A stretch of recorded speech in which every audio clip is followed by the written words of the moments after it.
And so bang on the door for a while, and he answers the phone.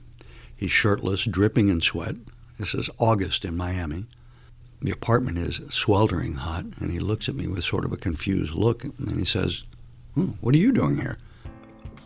This is Caregiver Storyteller, produced by CaringKind, the heart of Alzheimer's caregiving.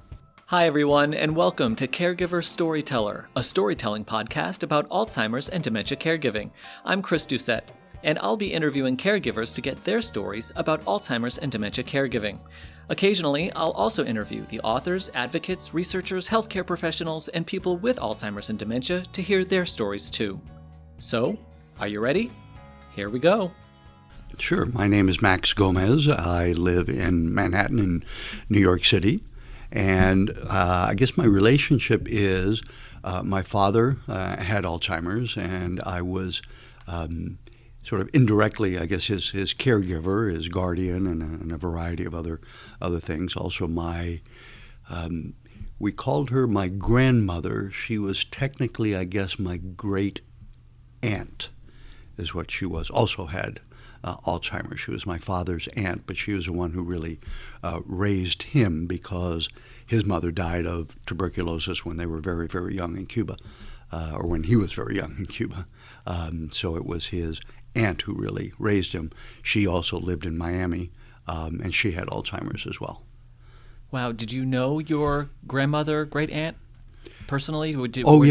alive during your time? Very much so. Yeah, and we, when as a child, when my brother and I or the family would go back to visit in Cuba, we would stay at their home in Cuba until the revolution, until 1958, I guess it was, and she was fine then, and then it took some years after the revolution for my father to get her out of Cuba.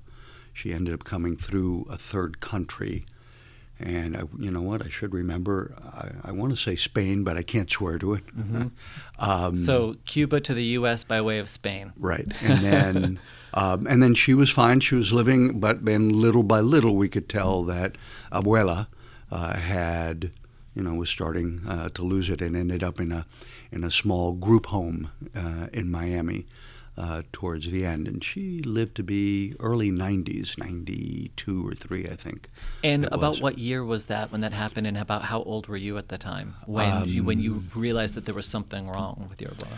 Oh gosh, that developed over the years, but it was high school and college, as I recall. I'm having a little trouble placing the exact dates on that because that was a long time ago.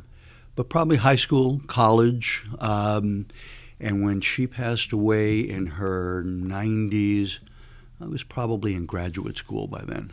And at that time, was there a name for what she was experiencing? Did you and your father and your family say, go to the doctor and know this is Alzheimer's or this is dementia, or is it just an old-fashioned version of that? I'm trying to remember how we referred to it. I think eventually my father, who was a physician, referred to it as Alzheimer's. In Cuba and in Spanish, sometimes you didn't use the words. For example, one of my aunts had breast cancer and ended up dying of breast cancer. And I'm not sure that they ever told her she had cancer. The C word was, if you didn't use the word, it wasn't real. By actually uttering the word cancer, it made it real. And so I'm not sure that it was ever said, but between my father certainly used the term Alzheimer's, I think, at that point. Mm-hmm. Mm-hmm. And what kind of doctor was he? He was an OBGYN. Okay. In Miami. He went to medical school in Cuba, in the University of Havana, came to the States to do his internship. He was actually doing his internship in Fall River, Mass. My hometown. Is that right? Yeah, I'm from North Attleboro, Massachusetts, yeah. Well, believe it or not, the story goes, and I have to believe it since I wasn't there, that I was conceived in Fall River, Mass. And then when they realized that my mother was pregnant, and since they were essentially on their own in Fall River, Mass, they moved back to Havana. Because to be with the family, so I would be born in Cuba, which I was, and so we went back. They moved back, stayed in Cuba for a year or two, I guess it was, and then moved back to continue his training at this point in Miami, and that's where my younger brother was actually born in in Miami Beach, in what was then a tiny little hospital called Mount Sinai. Now it's a big medical center in Miami Beach. So yeah, OBGYN over the years. He was kind of the go-to, I think, OB in Miami. Supposedly delivered something like 4,000 babies in Miami over the years. Eventually retired from obstetrics. That tends to be a young person's game, being up at all hours of the day and night. Yeah. And then practiced gynecology after that. Yeah. And what was the first sign that there was something wrong with your dad? How did that come about? I suspect it's like many people who, family members, they can never put one, finger on any one thing necessarily. It was little things. And then, in retrospect, looking back, since I know now that, of course, that depression and Alzheimer's tend to go hand in hand frequently, I knew that he was on and off suffering from depression, and being from that generation, admitting to depression, taking medication, or seeing a therapist or anyone.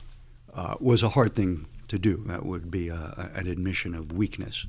That's that generation. You just suck it up. Right. You'll be okay. Right.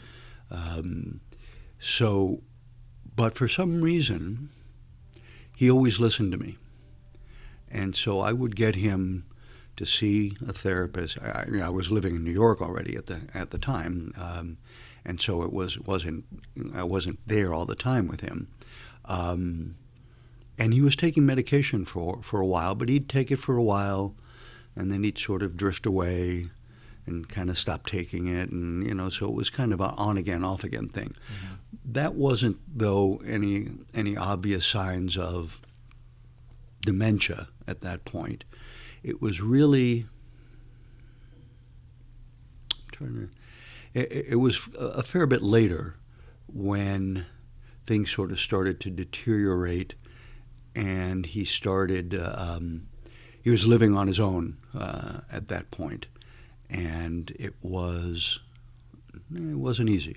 Again, little things, that we can get into, but I don't remember back thinking to any one thing that said, "Oh my God, right." He's definitely developing what I'm well ahead. Yeah, and so he was living alone in Miami. So at this point, there was no wife or your brother wasn't living with him. There was no other family. It's complicated. Okay, it's not easy. Family. My father, at the time when we were talking about some of the depression and so forth, was on his third wife. There was eventually some infidelity, and she eventually threw him out. And so he was then, at that point, living on his own. Now, he had, by his second wife, 4 kids. He had 6 total. My brother and myself. I'm the oldest of all of them. And then I had 4 half-siblings, 3 half-brothers and a half-sister.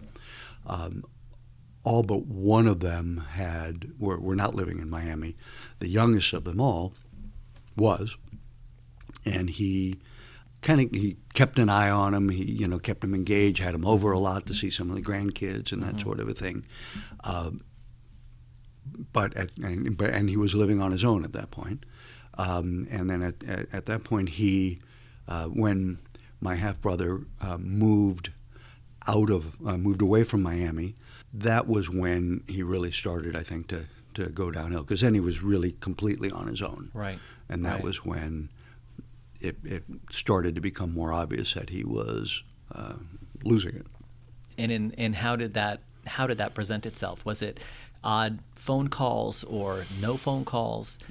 More no phone calls than odd phone calls. There weren't really any odd phone calls.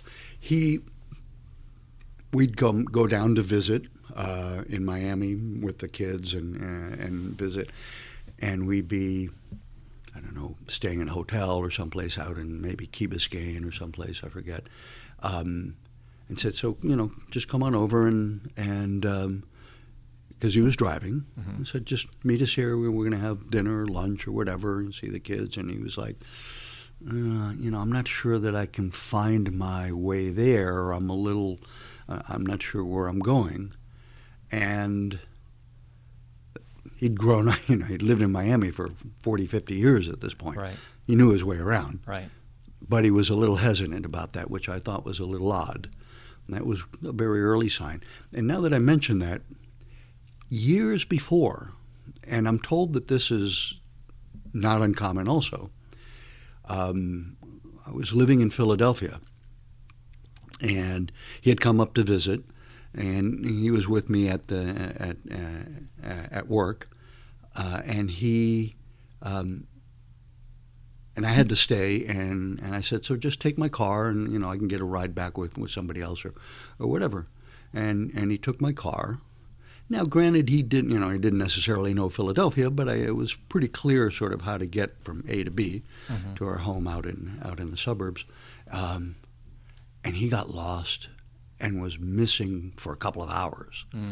And this was really before everybody had cell phones and things, so there was no GPS, certainly. Right. So, so we couldn't find him.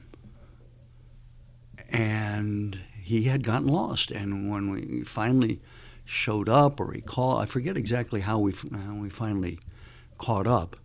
I said, well, Dad, where were you? He says, I don't know, I was, and I said, well, you could ask for directions, you have our our phone number, there are payphones around still, you could go to a payphone, and he just didn't really have a good accent. And this is years before. This was before anything else had happened. Right. And I guess that, I understand now that's sometimes that sort of lack of orientation and not kind of knowing exactly where you are, or easily getting sort of lost and confused that way.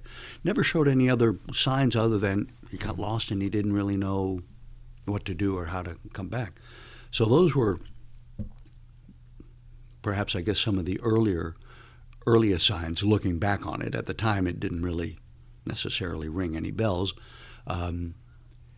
And he eventually, we had him in an apartment. He was living by himself.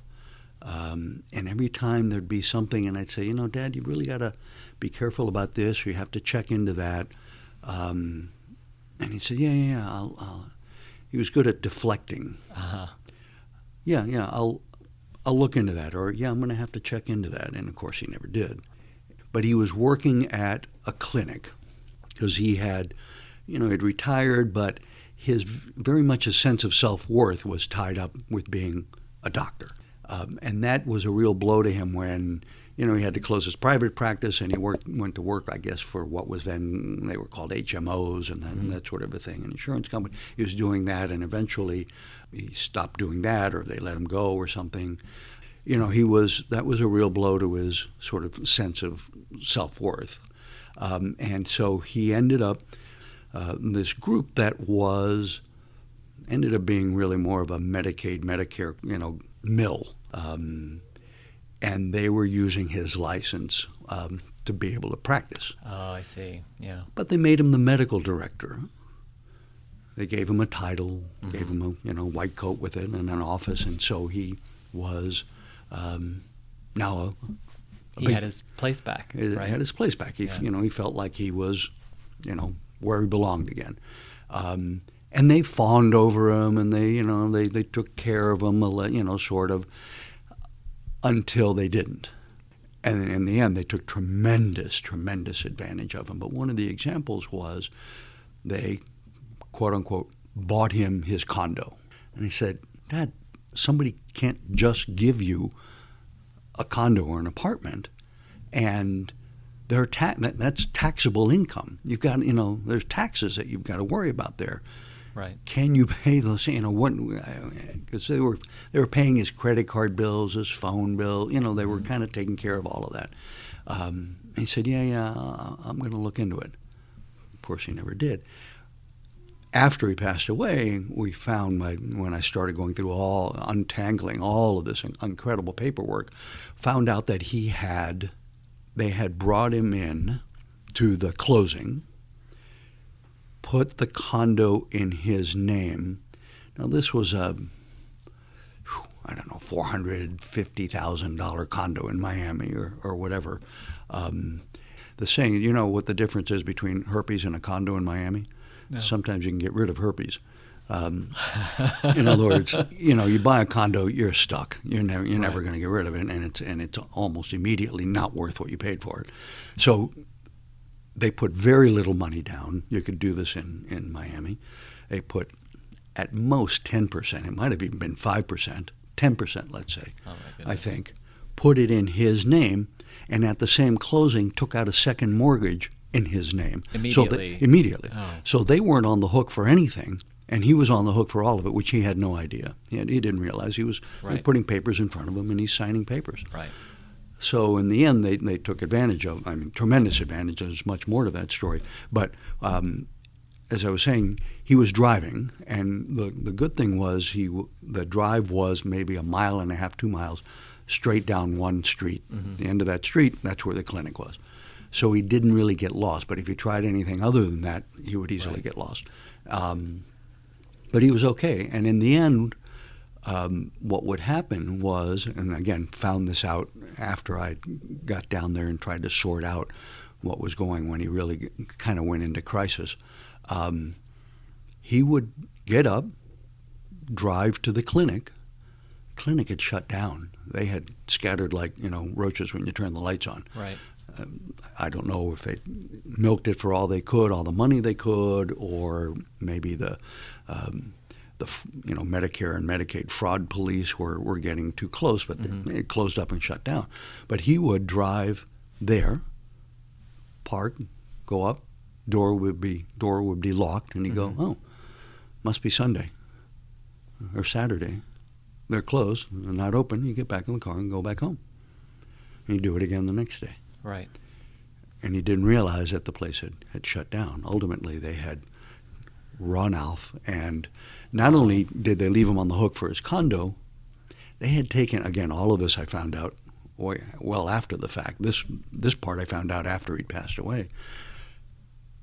Because he was technically, they had made him an officer of the company, of the corporation. Mm-hmm. They had taken out a couple of commercial loans to the tune of somewhere I think is around $200,000 to $250,000, and had him signed to be the personal guarantor of $250,000 in loans. And when I talked afterwards to friends who are attorneys, they said nobody personally guarantees a business loan. Right. If the bank is giving you a business loan, it's based on the business. Right. If it doesn't work, it didn't work. Right. So they came back after the fact. They said, "Oh, we tracked you down. You owe $250,000. You're the personal guarantor." I said, "Yeah, well, pound sand." Yeah. No. First of all, he's dead. Yeah. Second of all, there's no money. Third of all, suck it. Yeah. You guys screwed up. Yeah. You made a loan. You didn't do your due diligence to a bunch of crooks. Right. And anybody who would have looked and said, this guy, his only income is a few $1,000, a couple of $1,000 a month from the corporation, and the rest was stuff that they were giving him. You screwed up too bad. Right. What did anything happen with this fraud? Did anyone was anyone held accountable ever? I mean, this is a mystery. So this is you got me hooked. Well, it gets so complicated. I mean, this is and many caregivers learn this the hard way. The ones who don't know it yet really need to pay attention, is that bad financial decisions are often the canary in the coal mine. Right. And so if your loved one starts making bad decisions, impulsive decisions, bad investment kinds of things, that can often be an early warning sign. So this was only one of many things, because they would keep putting papers in front of them. There are subplots to this, but to answer your question, my father, this was one of the things that got it when I realized that everything had really, it was time to step in, and I had to take care of him. And you were still living in New York at I was this time. in New York. Yeah. He's still in Miami. Well, two things happened. Let me back up a little bit. One of the things that happened was I get a call from the manager of the very large condominium complex that he was in. It was a high-rise, a couple of high-rise buildings. And this is a sign of what my father is. He had actually delivered her as a baby 30-something years earlier. He had actually delivered, so she knew him. Right. Kind of kept an eye on him, Right. and she called me. I get this phone call, and she says, your dad is several months behind in arrears on his condo fees. Mm-hmm. I said, well, that's weird, because the condo fees were being paid by this clinic, the people from the clinic. And she says, well, they haven't paid in a few months, and he's behind. And she said, and listen, quite frankly, I don't know that I trust those people. So she was looking out for him and Right. giving me the heads up. So that's when I started looking into things, and I went down there. I was going to go down there. And so I called him, and this was not uncommon. I'd call and he wouldn't answer, or he wouldn't pick up the phone or whatever. And now I'm calling him because I'm coming down to figure out what's going on. And 1 day, 2 days, 3 days, and he's not picking up the phone. Not his cell phone, not his home phone. I said, well, and there's nobody else in Miami. And so I'm thinking, well, the only thing I can do is I've just got to get on an airplane and fly down there. Right. So I fly down there, take a cab from the airport over to his apartment, not knowing if I'm going to find him dead or what. It's not, Right. nothing. Bang on the door for a while, and he answers the phone. He's shirtless, dripping in sweat. This is August in Miami. The apartment is sweltering hot, and he looks at me with sort of a confused look, and he says, what are you doing here? I said, well, if you'd answer the damn phone, I wouldn't have to, flown down here to find out whether you're alive or dead. And he goes, oh, yeah, there must be something wrong with my phone. I'm going to have to look into that. There was nothing wrong with his phone. Right. He turned it off, or he wasn't answering it, who knows what. So we start, I'll tell you more about all the mess that we started unraveling there, but found out that, in fact, his condo fees hadn't been paid for. But we went off, and then we had to sort out bank stuff, and there was he had been scammed out of almost all of his money by what the cops called a sweetheart scam. A young girlfriend who paid attention to him, and he and said she was Cuban, and he said, oh, I have family back in Cuba, they need money, and so I ended up being, I think, somewhere around $30,000, which is all he didn't have any money. Right. In like bank checks or whatever, and he wrote to her, and she cashed, and also disappeared. We reported that to the police. They came and they interviewed him, and he said, well, yeah, I wrote out those checks. She was a woman who needed help, and I'm a gentleman, and I helped her. And so he wouldn't, there was no way to prosecute that. Right. Because he said that, and the Miami-Dade police said it's really common. They're embarrassed by having been scammed. Right. And so they won't say anything. So I was getting back to, it's very hot in there. And I said, Dad, it's like sweltering in here. He says, yeah, this must be something wrong with the air conditioning or whatever. I'm going to have to look into that again. And I looked over, and he had been messing with the thermostat and put it on heat instead of air conditioning. He had air conditioning. Yeah. Put it on heat in August in Miami. So we fixed that, sorted a whole bunch of stuff out, and went back to New York to try to start getting things sorted out, to figure out what we're going to do with that. And I get a call from the FBI. The FBI Special Agent Waterman calls me. He's the head of the Medicaid and Medicare fraud office for the FBI in South Florida, which apparently was, I found out later, rampant with Medicare and Medicaid fraud. Right. And he says, someone using your father's code number or whatever it is that allowed him to charge and prescribe things through Medicaid and Medicare had apparently fraudulently charged things to Medicare and Medicaid to the tune of something like $2 million. And he said, his agent is at your father's apartment now interviewing him. And I told him the story. I said, this is the clinic, this is that.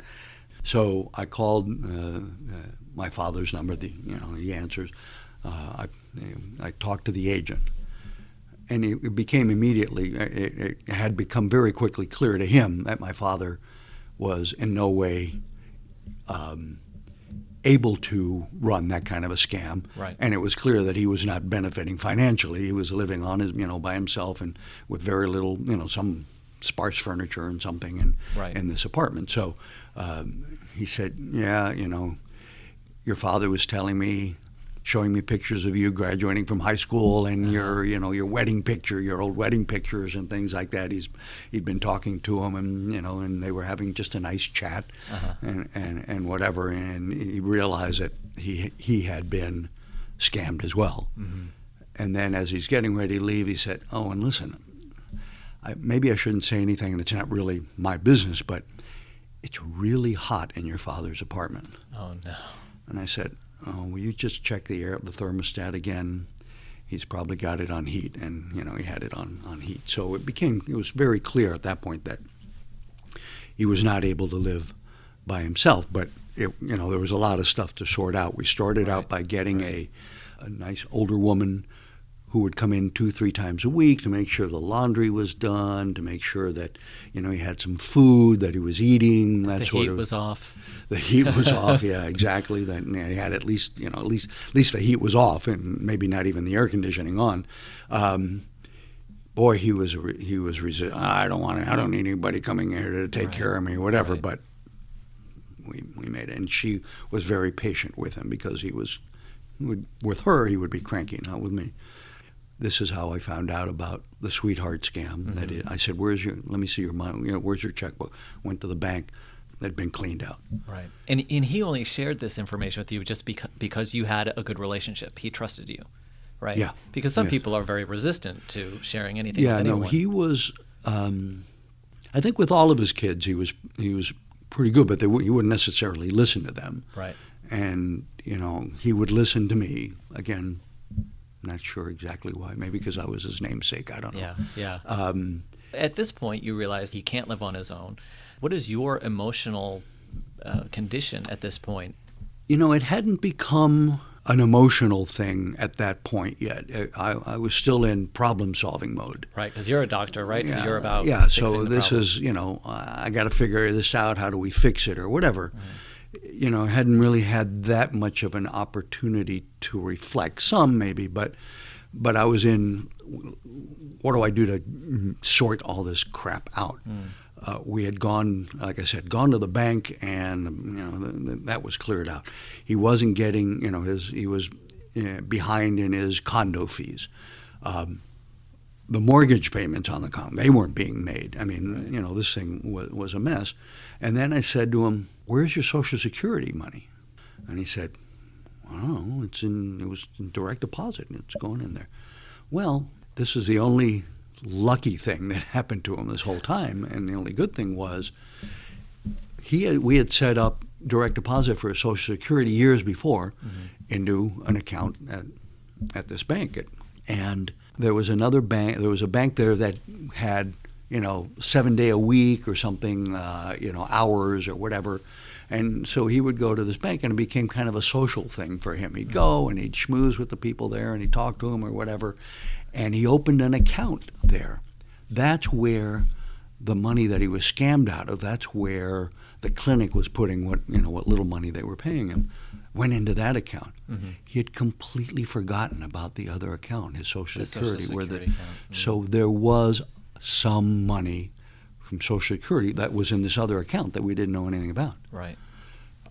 That's the only thing that was lucky, because he had enough money so that I could move him to New York, put him on private pay in an assisted living facility long enough so he could qualify for residency and Medicaid in New York. Otherwise, we'd have really been screwed. Right. So, but then going to Social Security, we had to go to Social Security to sort. I had to go to the bank so I could be a co-signer on these things and close one account and open it up as a different account so that I could control it and see the statements every month. Going to Social Security, that's a lovely experience. If you've never had it, you should try it sometime, or you should just go have a colonoscopy instead, because that's actually more fun. I went to try to sort out and explain it to whoever the agent was. I had to come back and bring him back and go through all of this, and it's always not clear to me how they allow people who are clearly non-compos mentis, not all there, to sign things and make some of the decisions on their own. Got all of that sorted out. Then the question was, how do I get him to sort of agree to leave Miami, where he's lived for half a century, and come to New York? And I'm still a little surprised that I was able to.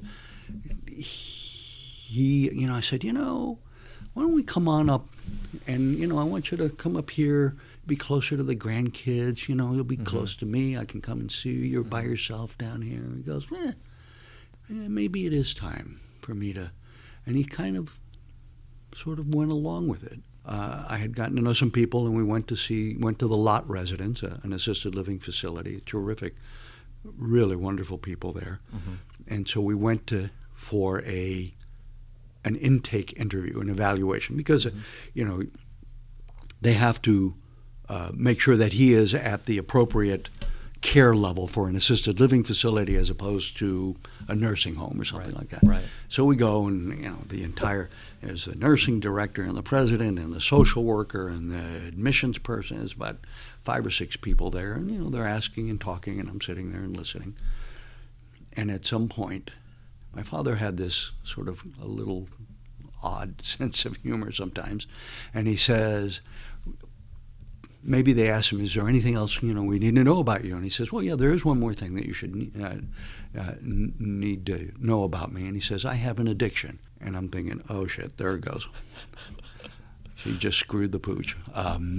He's not getting in here. Right. But I'm thinking, I kind of have an idea as to where he's going with this, because he had sort of used the same line on me once before.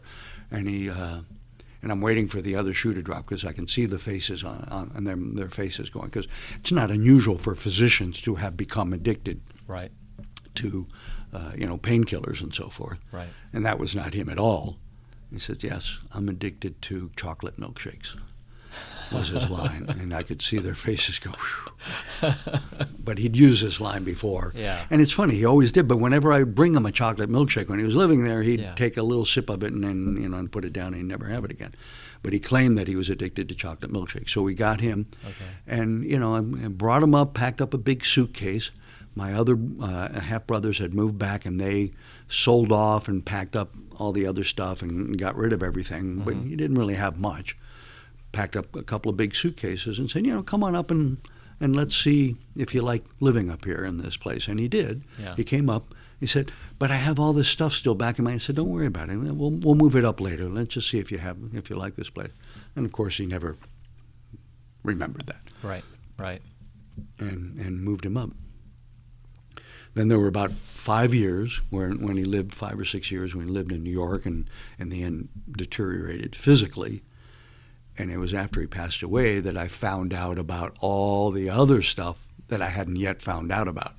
I thought when I moved him up, we had some Social Security money. He was still getting some of that. Blah, blah, blah. Medicaid covered the stuff that Social Security didn't cover. He lived up there. He was okay. They were taking good care of him. He would sometimes get cranky with the aides at there, and I'd get a phone call saying your dad refuses to, he threw the aide out of his apartment or whatever, and I said, okay, I'll take care of it. And I'd come up and I would have to shave him sometimes. I would have to coax him to take a shower, to bathe, to change his clothes. He said, well, I changed my clothes this morning. I said, Dad, I can see the tuna fish you had for lunch 3 days ago, and you haven't changed your clothes. Yeah. For some reason, bathing was something he didn't like. He didn't want to take a shower. I would shave him. I would, encourage him, push him into the shower to take a shower. And that was one of the oddest things for me was when I was growing up and as an adult, my father was meticulous about his personal hygiene, grooming.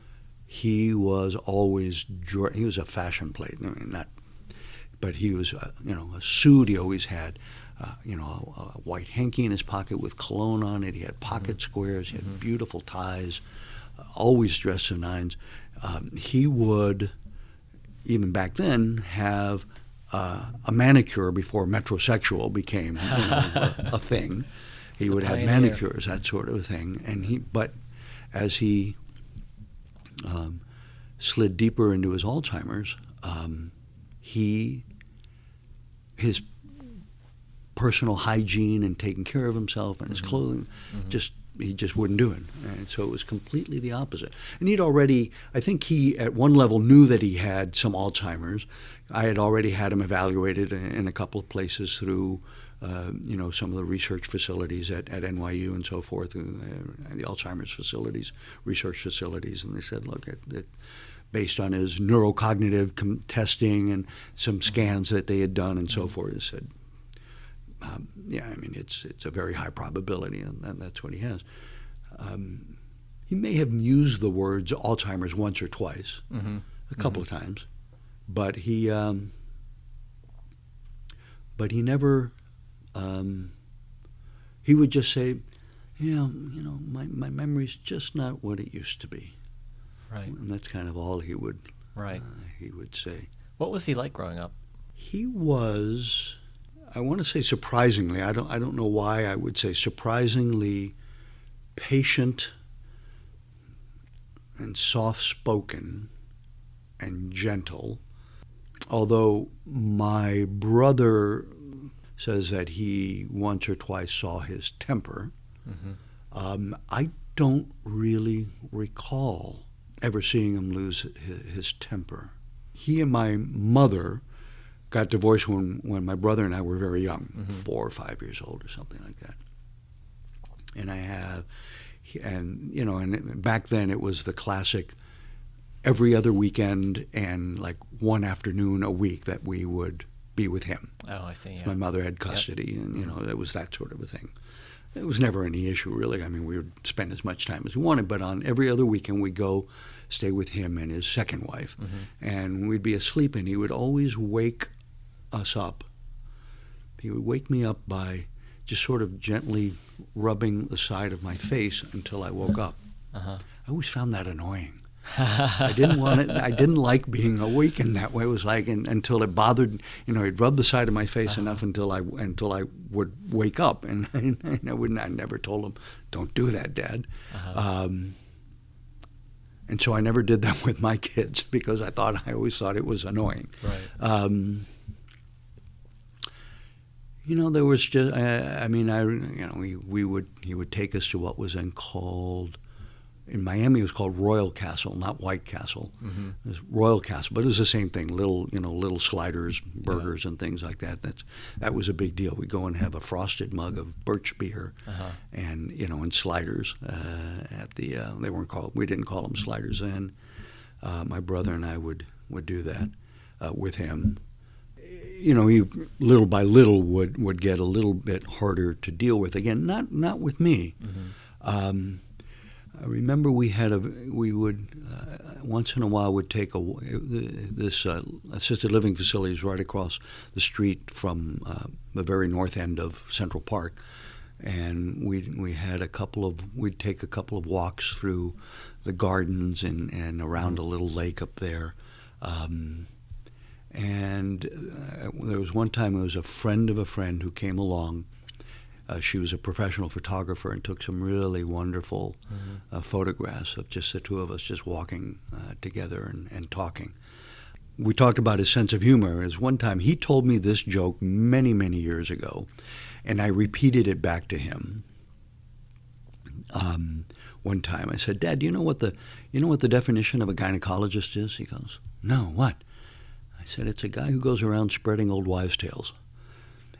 And he laughed like a little kid because he had no memory of having told me the joke at all. And he just giggled and laughed like, this was the first time he'd ever heard the funniest joke in the world. So we had those moments. There was one moment that I really remember. In fact, I think I have some on my cell phone, some pictures of it still. There was a Cuban restaurant up on 3rd Avenue and 111th Street, Amor Cubano. And it was Father's Day, and so my kids, his two grandkids, and I took them out for lunch there on Father's Day, and they always had live music there, and they had live music that day, and we're sitting there, and he's having a very quiet. We're having lunch, and he's quiet, and the music starts, and I kind of look over to him, and he's kind of like doing a little, samba in his seat, and he's kind of dancing around.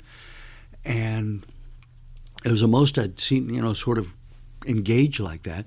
One of the waitresses saw him, came over, grabbed him by the hand, and picked him up, and they started dancing there in the restaurant. And they were dancing together. And amazing. The folks at the assisted living home said that every once in a while they would have dances or play music or whatever, and that he would get up and, he wouldn't necessarily do it on his own, but if somebody, a nice lady, nice-looking young lady would take him by the hand, he'd get up and he would dance. So he would have, it's as we all know, music makes that kind of connection with Alzheimer's patients, and particularly in this case, Latin music, connected to the music of his youth, and so he would get up and move his hips a little bit and move around and. But he never complained about it, and he was always in pain for something. Right. And he would never complain. But then he got sicker. He'd be in and out of the hospital a couple of times. There was one time where he ate part of a bar of soap. And he had this massive allergic reaction. His face and his lips swelled up, and the caregiver, the folks at the aides thought it's because it looked like fruit. It had a fruity smell, and they called me and they said, your father's in the emergency room. He's there. Another time he had urinary retention from, I guess, a prostate problem or whatever. And the doctor at the home said, I don't think your abdomen feels big or whatever. I don't like this. I think we need to send you over to the hospital to get evaluated.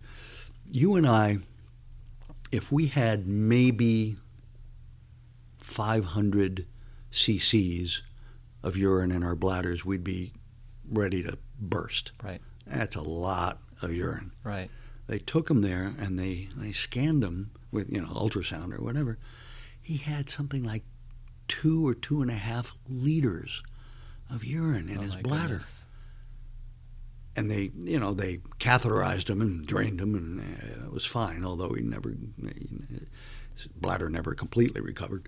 They said, "Boy, you must feel much better." He said, well, I don't know, I didn't feel that bad before. And I think that's also part of the disease in Alzheimer's is that their sensory processing is off. Mm-hmm. And so he was not feeling pain or whatever. But Right. ultimately, little by little, started forgetting more, got sicker. They would send him to rehab over at a nursing home. He'd do some, and he ended up in the nursing home. And then he spent about the last 6 months really physically deteriorating before